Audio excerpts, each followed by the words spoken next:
Continuing our team coverage, Hurricane Milton, it is a monster of a storm. I mean, it is so large. Nearly 6 million people live in mandatory evacuation zones. This is all along Florida's coastline.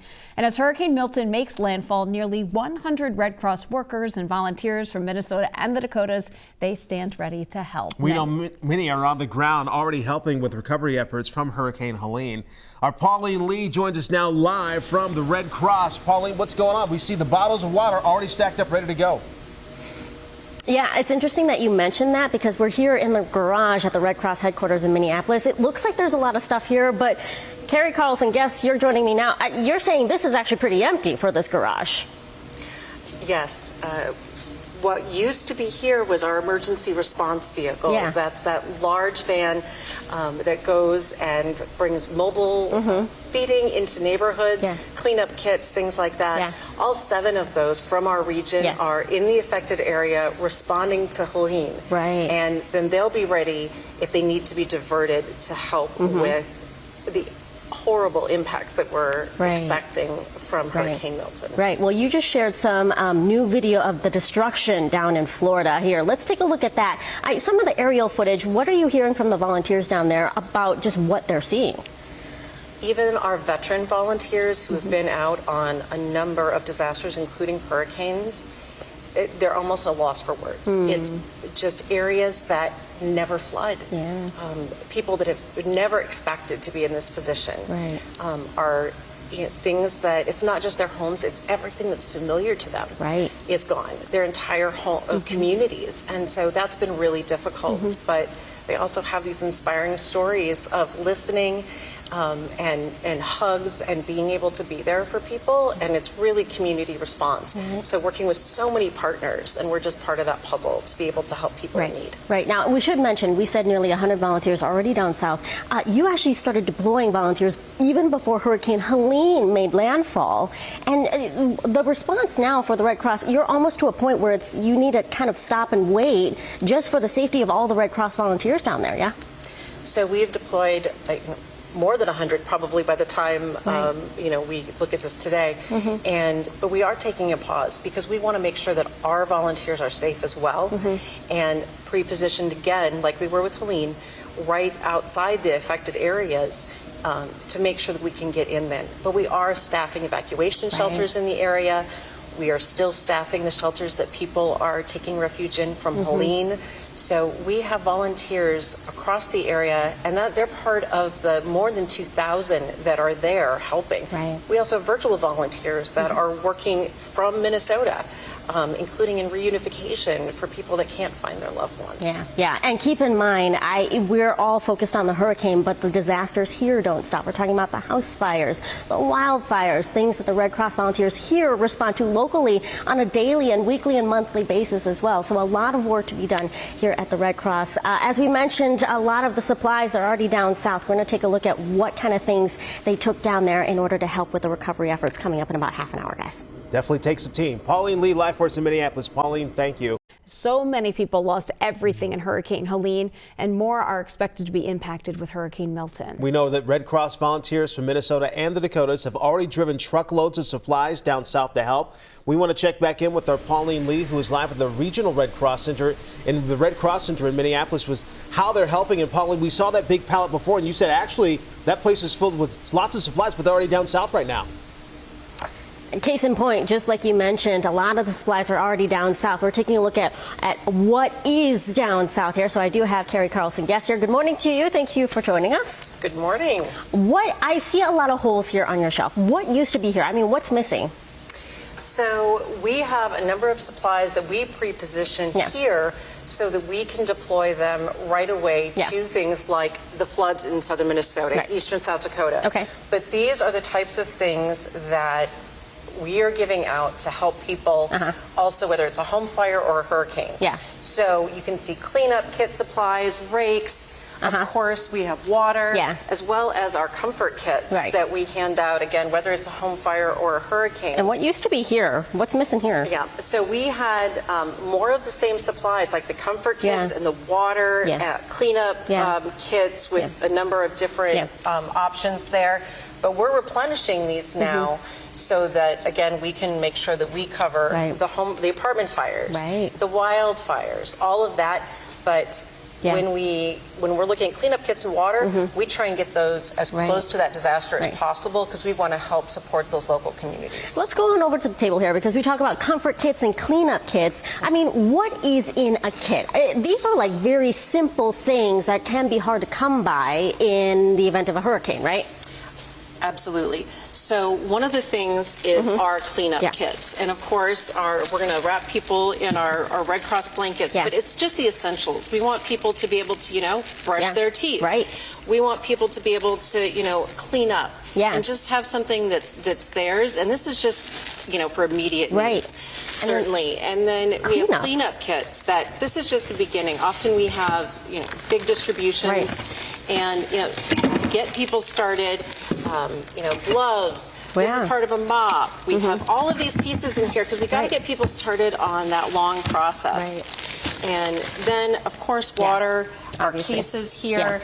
An example of our emergency preparedness kits that we encourage everyone to put together. And now we are running out of time, but all of this needs to be replenished, and that is with the help of volunteers or donations as well. I mean, we do have enough volunteers, at least for now, but we could always use more donations and blood donations as well. So we're going to talk more about that and the critical need, if you can donate blood, how you can help. So that's coming up at 6 o'clock, guys. Right. And Pauline, when you just said you need toothbrushes for people to be able to brush their teeth. I mean, just a reminder of how much people have lost and are losing here.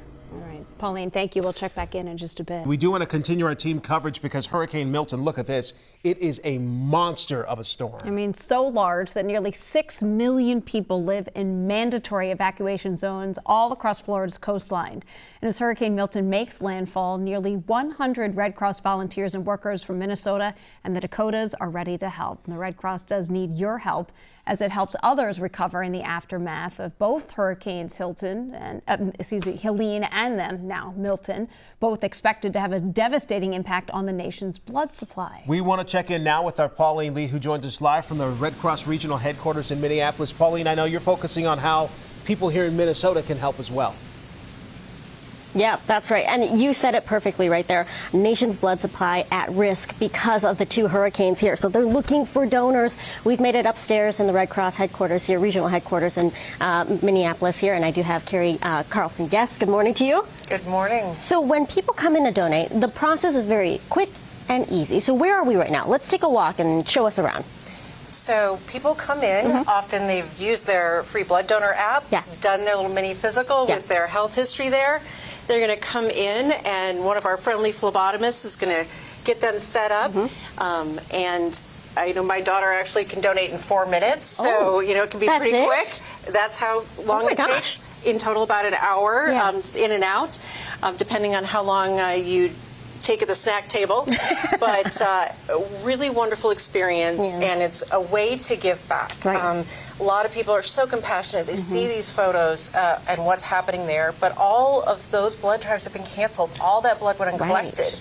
And so we're sending blood products down to the area and are monitoring that situation. In fact, you did the first week of Hurricane Helene. You actually sent blood supply down there already. Absolutely. And so we sent blood products, and because we have a nationwide network, we're able to move that where it's needed most quickly. Now, I remember in the summer, you had said that there is a critical shortage in the nation's blood supply. Like, where are we right now, and how much of an impact is it going to have now that we've got 2 hurricanes hitting the South? We did have a critical need, and that's when the blood was going out faster than it was coming in. And people responded. We're in better shape, but we don't know what's coming. The hurricanes spun up very quickly. We don't know how long the recovery period is going to take. This is really evolving, but it's really good for people to make that happen. Every 2 months, roll up a sleeve. It's really putting your compassion into action. You're talking about 5 minutes. That's not a lot of time at all. And we think about what is also happening here. It's the people here who are going through cancer treatments, maybe in a car crash, that also need blood here. The need is great. And all of us know someone who has had needed emergency surgery, cancer complications after childbirth, and it's the blood on the shelves that saves lives. All right. Well, if you want to donate, there are tons of ways that you can do so on our website right now. Just head there, WCCO.com. You can always come here at the Red Cross too, but there's plenty of blood drives happening in our area. So do what you can. If you can help, do so. Guys, we'll send it back to you. I'm just looking right now at the website here. I mean, I see 7 appointments available in Arden Hills later today, Minneapolis, St. Paul. So they are, you can sign up. Everyone make can these do their appointments. part. All right, Pauline, thank you. Red Cross volunteers are working around the clock in recovery efforts down south. Nearly 100 volunteers and workers from Minnesota and the Dakotas have deployed in the last several weeks. This is to help with the aftermath of Hurricane Helene and now, of course, in anticipation of Hurricane Milton. Pauline Lee joining us live this morning from the Red Cross Regional Headquarters in Minneapolis with a closer look at their really powerful impact. Pauline. Hey guys, I actually have new numbers. We're now past 100 volunteers from our area, 104, the latest batch making their travel plans to head down south right now in the recovery effort. So I do want to bring in Carrie Carlson, guest here with the Red Cross. Good morning to you. Thanks for joining us. Good morning. We talk about the work that they're doing down there around the clock. You talk about the cleanup, the rebuild, and also the emotional support as well. But here, the Red Cross also has a great way to help people here trying to keep track of their loved ones down south as well. Absolutely. And the best way we found is really to download our free emergency app.